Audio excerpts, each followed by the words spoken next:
Hola, ¿qué tal? ¿Cómo andan? Bienvenidos. Esta es nuestra charla política de cierre de semana con ideas propias por CN23.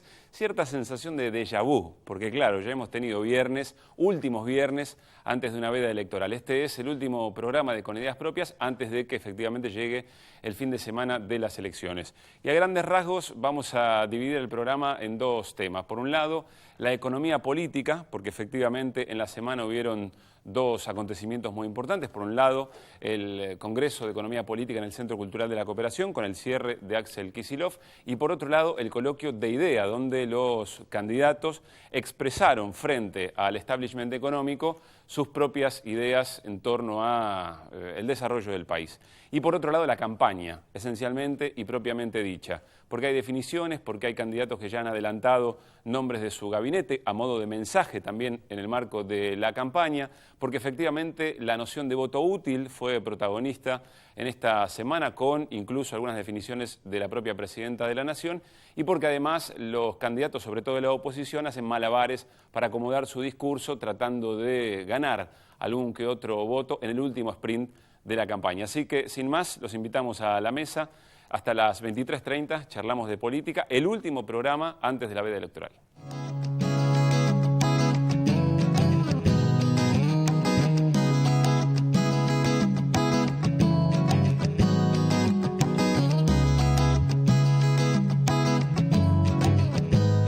Muy bien, muchachos, ahora sí, ¿qué tal? Buenas noches. Buenas noches. Buenas. ¿Bien? ¿Qué tal? Les decía que estaba un poquito ansioso de este programa porque efectivamente, a pesar de que hemos tenido otros viernes de último programa antes de una elección, este es el que define. No de una elección presidencial. No de una presidencial, y este es el que define los modelos, ¿no es cierto? Antes de meternos en el análisis, sobre todo de política económica, por esos eventos que yo les mencionaba, hace un rato nada más la justicia electoral, la justicia federal electoral, dio una señal en torno a algo que Carlos Pañi, imagino que lo tienen, es uno de los editorialistas del diario La Nación, el 8 de octubre había sugerido, o en realidad así lo contó, que asesores de Mauricio Macri estaban intentando cuestionar si efectivamente los votos en blanco de una elección tenían que contemplarse o no como votos emitidos, como votos positivos para ver qué porcentaje efectivamente eso da. Hoy la jueza Servini de Cubría dijo, de plano y por falta de mérito, si no fue a la cuestión de fondo, dijo, no, señores, eso no se modifica, los votos en blanco no se contabilizan. Pero uno podría decir que alguien abrió una puerta, alguien sugirió efectivamente y con nombre propio el espacio político Mauricio Macri para que una jugada de último momento. ¿Cómo lo interpretamos? Así, a ver, creo que uno lo podría vincular esto con la campaña del voto útil, porque es más o menos la misma cuestión. La realidad es que las encuestas van indicando cada vez con mayor certeza que están dadas todas las condiciones para que Daniel Scioli gane en primera vuelta. Eso es lo que... Entonces, ante esa situación aparece Macri diciendo, señores, lo dijo, incluso Michetti salió a decirlo, Vidal salió a decirlo, un montón de dirigentes del PRO que salieron a decir más o menos todo lo mismo.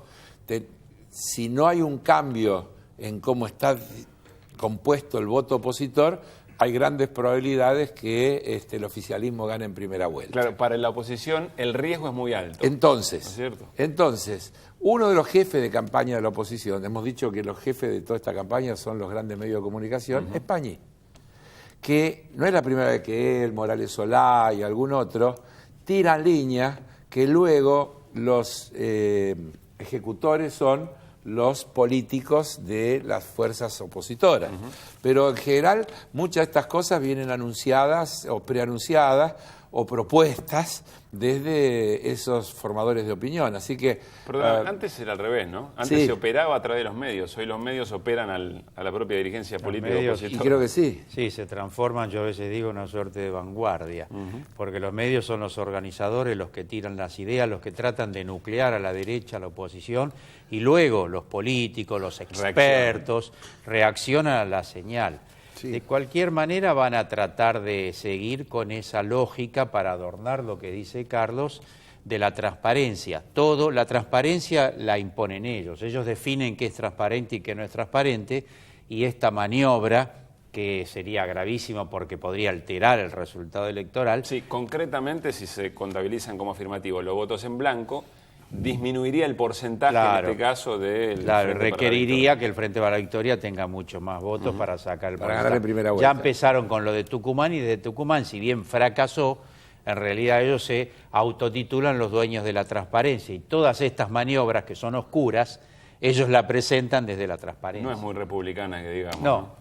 ¿Qué tiene por ahí, Edgardo? Mira, tengo un recorte que seleccioné de página 12 del miércoles 14. Me pareció interesante, el título es "El fenómeno cíclico no se agotó", es de Nils Castro, que es un sociólogo, politólogo de Centroamérica. Comienza diciendo: con más pirotecnia ideológica que examen de los hechos, algunos asiduos columnistas se empeñan en emparejar la llegada de partidos y dirigentes de izquierda a varios gobiernos latinoamericanos con el recién pasado periodo de alto precio de las materias primas, para enseguida engarzar ese presupuesto dúo con la conjetura de que su enlace fue parte de un ciclo y sentenciar que este se agotó. Entonces instalan la idea del ciclo. Esto es parte de la campaña de los comunicadores del establishment. Ahora, estamos, como vos bien dijiste, exactamente a una semana y un día de las elecciones trascendentales del 25 de octubre. Yo no descartaría, compañeros, que en los días venideros intenten algo para descalificar el voto popular del domingo 25 de octubre. Los invito a que nos metamos en el primero de los dos grandes temas que vamos a charlar. Les decía, la política económica o economía política, y subrayo porque me parece que va a ser importante en el análisis. Antes de entrar a la charla, queremos compartir con ustedes la palabra del ministro Axel Kicillof en el cierre del segundo Congreso de Economía Política en el Centro Cultural de la Cooperación. Allí estuvo también Juan Carlos, en tanto director del Centro Cultural, y también Edgardo. Lo compartimos. En la región se ha aplicado en muchos de nuestros países hermanos una política económica que no es esta, que es otra. Y ha rendido frutos, porque hemos tenido en casi todos los países que aplicaron otras políticas, para sorpresa de algunos, del propio Fondo Monetario, las etapas de mayor crecimiento económico de la historia, o de la historia reciente, depende del caso, pero una etapa de crecimiento económico sostenido, una etapa de inclusión social y de redistribución del ingreso y de la riqueza sin precedentes, una etapa de reindustrialización de las economías, inesperada, una etapa de desarrollo de los países, de su ciencia, de su tecnología, de su educación, de su salud, de su vivienda, de su infraestructura básica, como no se había dado en décadas y décadas, de aplicar las otras recetas.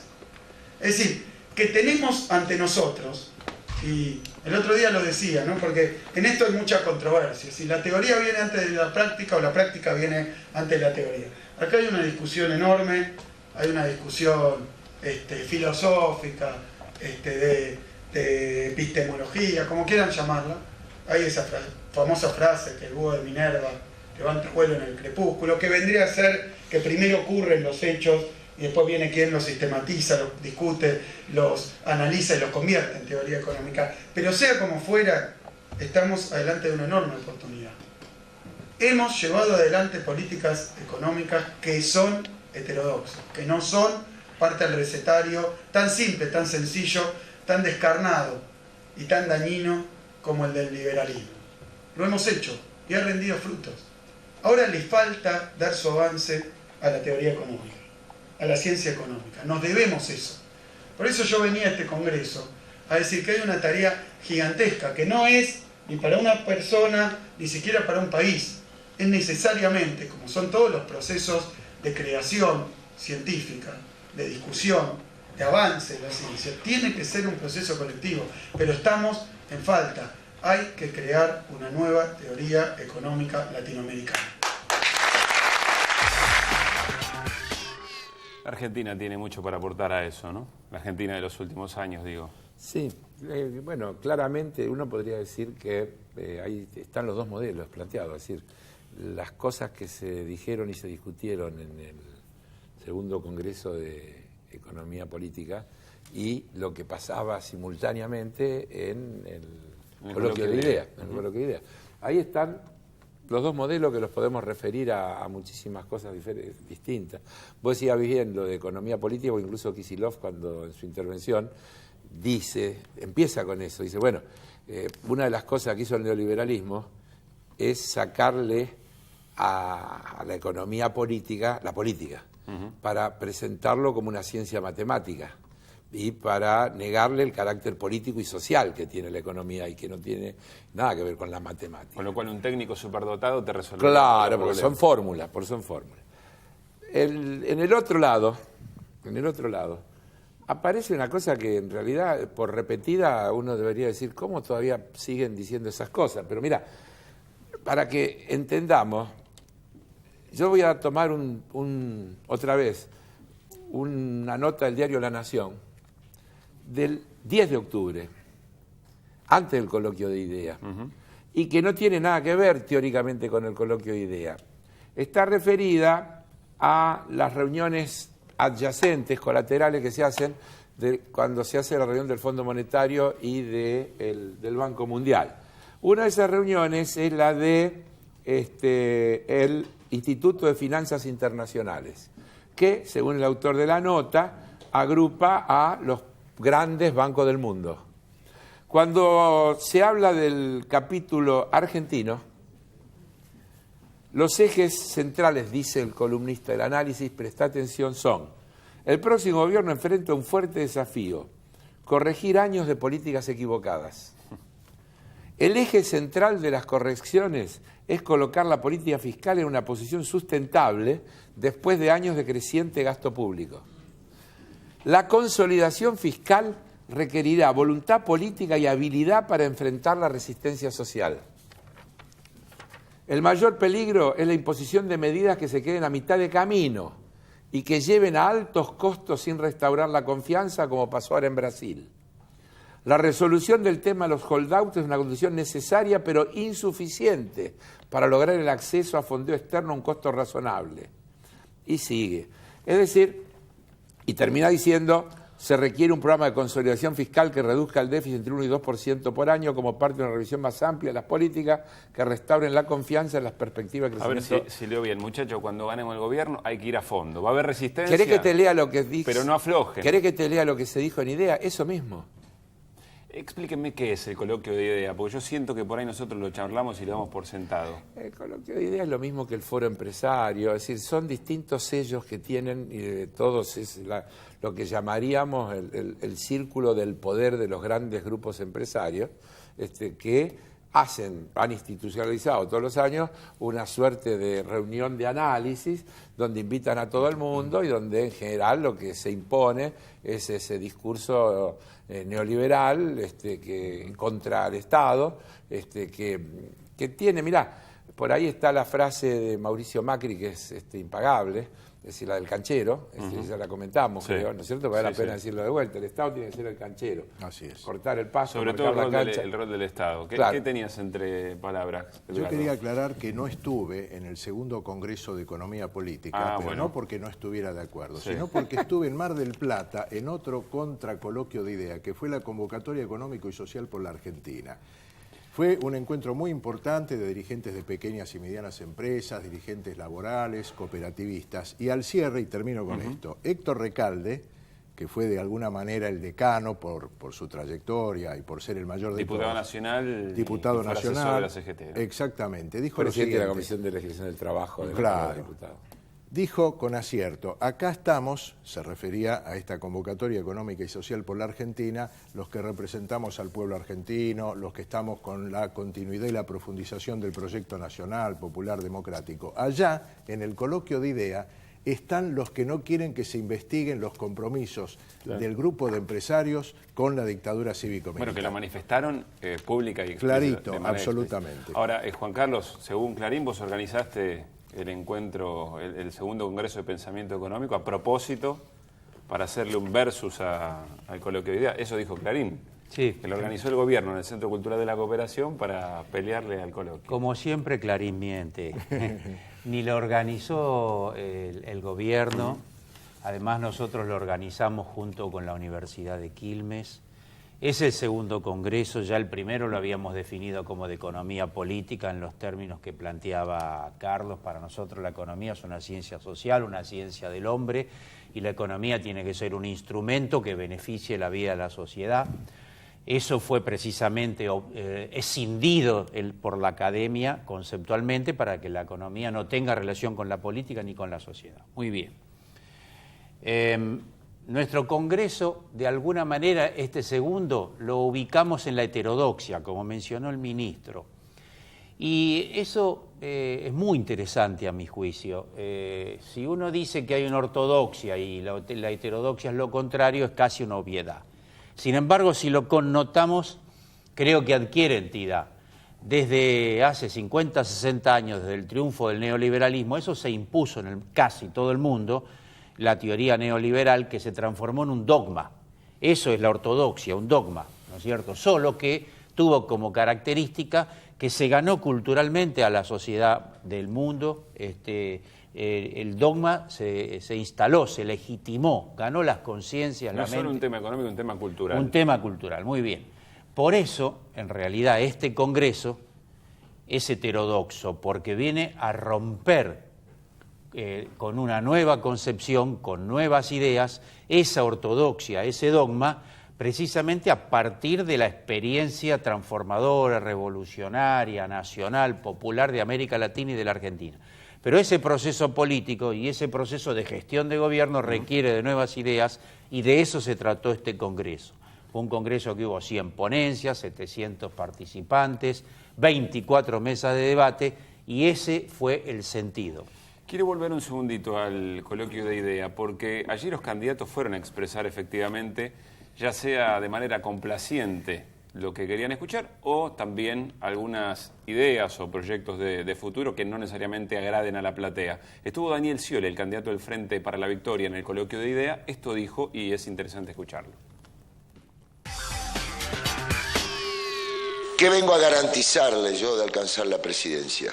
En primer lugar, un vigoroso mercado interno, que me parece clave, porque la movilidad social ascendente lo que permite seguir empujando de abajo para arriba para levantar todo, para movilizar una clase media, para incluir cada vez más trabajadores y desde lo formal. Un mercado interno que también nos plantea nuevos desafíos de seguir sustituyendo importaciones y abordar también para lograr cada vez más competitividad, no vía mega devaluaciones, sino vía la eficiencia en la economía, en la educación, vinculada al perfil productivo de cada lugar, en la matriz energética y en cada uno de los componentes que hace la estructura de costo. Por eso me vengo preparando particularmente en el último año, trabajando de punta a punta de la Argentina, con cada sector productivo, con las organizaciones empresarias, con sus trabajadores, con las universidades, para ver de qué manera encontramos los caminos a que lleven a darle un gran reimpulso a las economías regionales, para tener más Argentina en el mundo, más mundo en la Argentina. Y de esa manera lograr, y es algo también yo les quiero garantizar, que vamos a encarar todos los instrumentos fiscales, financieros, de incentivos, que haya que rever o repensar en función de este contexto de baja de precio de los commodities, para que todos se puedan largar a sembrar, para que todos puedan largarse a producir y que todos puedan tener una rentabilidad acorde a los emprendimientos que están llevando adelante. Es fundamental apalancar desde un sistema financiero público y privado todo lo que sea proyecto de inversión que nos lleven a aumentar la capacidad productiva instalada. Y de esta manera, cada vez más oferta para equilibrar la demanda. Y de esta manera ir abordando gradualmente en la agenda el tema de la inflación. No vía ajuste, no vía recorte, sino vía de la expansión del círculo virtuoso del crecimiento. No hay devaluación, no hay ajuste, es lo que Scioli efectivamente deja sembrado allí mismo, donde la pelea hay que ir a darla. Sí, el tipo de cambio lo va a administrar el Banco Central, el mercado interno va a ser fundamental, vía incentivar la demanda para que de esa manera la oferta... La continuidad del actual modelo. Es un poco la continuidad. La idea es de continuidad. Claro, la idea de continuidad. Antes de cerrar el primer bloque, quiero preguntarle, por supuesto nos llevaría un programa entero, pero después de todos estos cambios culturales, de política económica, ¿cuál es el lugar legitimado que quedó o cuál es la relación legitimada que quedó para el Estado y para lo privado? Quedó mucho mejor que antes en esa batalla cultural. Es más, las encuestas que se hicieron allí, que se publicaron en todos los diarios, demuestran que hay más prestigio de lo cultural que de lo estatal que de lo privado, incluso entre los propios empresarios, y mucho más en la sociedad, en el hombre de a pie, en el hombre común. Por otra parte, en la encuesta con los empresarios agregan pronósticos mucho más optimistas. También lo dicen todos los diarios, inclusive los económicos, que el país va a seguir creciendo, que hay una expectativa de mantenimiento de la fuerza de trabajo, e incluso en el tema devaluatorio, la mayoría de los principales voceros del Congreso se desdijeron de lo que venían diciendo los expertos, fundamentalmente, y señalaron muchos de ellos que no hay que ir a una devaluación brusca y que eso no genera un efecto positivo. Tengo un matiz. Pero cómo Expréselo, breve, cerramos Salvo el bloque. Cristiano Ratazzi. No, yo creo que ese entusiasmo que efectivamente apareció y demás está subyacentemente vinculado a la idea de que el nuevo gobierno, cualquiera sea, va a cambiar una cantidad de cosas de las políticas actuales. Ese es el entusiasmo de esos empresarios. Sí, yo no me lo pondría del lado de lo a favor. Estos empresarios, en el Foro de la Convergencia, dicen esto: le cabe al Estado establecer reglas del juego claras y hacer cumplir las leyes, pero más allá de este marco, su injerencia en el ámbito propio de la actividad privada, interviniendo arbitrariamente en la toma de decisiones empresarias, lesiona gravemente la economía y obstaculiza el desarrollo económico y social. Todas las declaraciones de ellos son estas. En el foro, desde Kaufman Brea, el otro Kaufman de Accenture, todos tienen una actitud monetaria. Menos Cristiano Ratazzi dijo, es urgentísimo la devaluación. Cerramos el primer bloque. Al regresar nos metemos de lleno en la campaña, analizamos gabinetes, voto útil, muchas cosas. Ya venimos.